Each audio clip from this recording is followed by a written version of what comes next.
ماشي.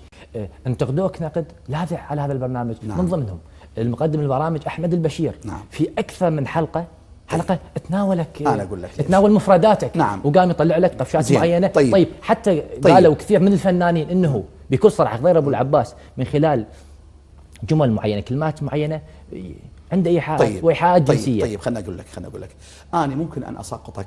قل لي شلون؟ إيش؟ احنا شغلتنا مونتاج، طبعا بالمونتاج ياما ناس سقطت، تمام لو لا؟ اي زين. هذا الرجل يتعكز على المفردة. شلون مثلا اني جملة من الجمل هو وصل إلى حد الإسفاف الرجل. تحياتي إلى وإن كان خصمي، قد يكون مو خصمي هو، بس قد يكون هو في وجهة نظر أنا خصمه. قلت كل اللي إحنا بيه من وراء سياسيين، من وراء سياساتهم الغير جيدة. أخذ الجملة شال اللي قلته، كل اللي إحنا بيه من مفردة وين؟ طيب قدمها بهالشكل هذا. بس هالمفردة لا، في مفردات كثيرة. مفردات كثيرة بها. انت لو شاهدتها تحسها ممنتجة. ليش؟ لانه انت تعمل بالاعلام. الرجل تناولنا، احنا ما متناولين، ما دايسين له على طرف. هذا الرجل هو عراقي ويجب ان يشعر بعراقيته وانتمائه للعراق. هذا الرجل ما خلى مثقف مقدم برامج، رجل دين، رجل سياسة، إلا وحكى عنه بطريقة جدا وضيعة. تناولنا احنا، فايش تتصور؟ تتابع انت بكل صراحه ضير ابو العباس، تتابع احمد البشير من يتناولك ويتناول اشخاص اشوف يعني يقولوا لي اليوم حكى عليك، اجي اشوف يعني اللي يحكيه هو واهن. يعني هاي ما يدورهن ذني الا الانسان الضعيف. وبعدين على اقول لك انا اتحداه ان يظهر معي لايف لمده ربع ساعه. برنامج اولا تتحدى ايش؟ من خلال ثقافتك مع ثقافه احمد البشير، من خلال الطرح اللي تقدمون اثنيناتكم؟ نعم. ما انا اقول لك انت من ان تكون هسه احنا بدنا نسجل هذا البرنامج تسجيل. اذا حدث خطا ممكن ان يمنتج، ممكن انا اقول لك نزار شيل هاي الجمله ما حلوه بحقي، تمام لو لا؟ لكن ان يطلع هو البرنامج ماله يسجل ما يقارب الحوالي من 4 إلى 6 ساعات.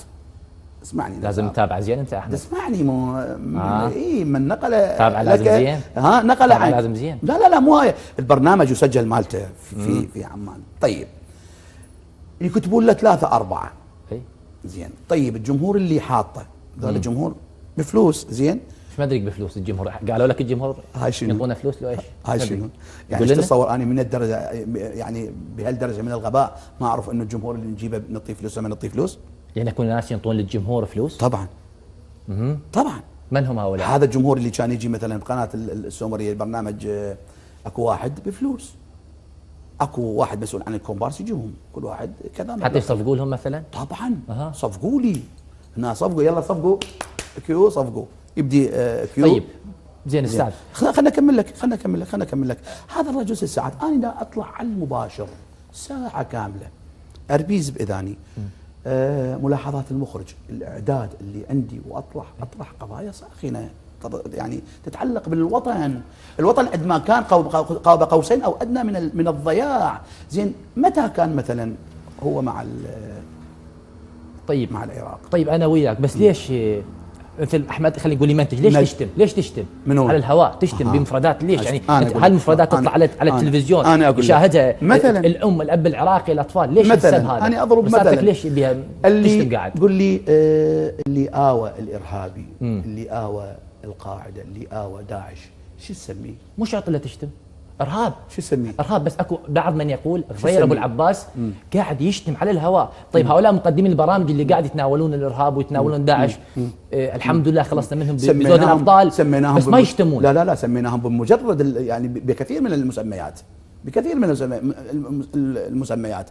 ليش؟ لانه هذا سبب المك، سبب قتل اخوك واخويا، سبب تهجير امك وامي، سبب تهجير اختك واختي. فشلون تدريني اسميه مثلا القاتل الرحيم او الشيطان للرجيم؟ سمي لي انت. يعني ما عندنا غير انه بس فقط تشتم بهالمسبات؟ لا، هو نعطيك ظرف وخليه من كذا، لا مو ظرف، لا ابدا، بصندوق وايش؟ عندك مفردات؟ لا ابدا. احنا شلون مثلا اني على الاعداد راضي عليهن بكل امانه؟ ضير ابو العباس من يشاهد نفسه كمقدم برامج وبهيك ايحاءات وكلمات، راضي؟ ما تحس انك راضي كثير الرضا، وكذب اذا اقول لك اني ما راضي، وكذب اذا اقول لك خطا.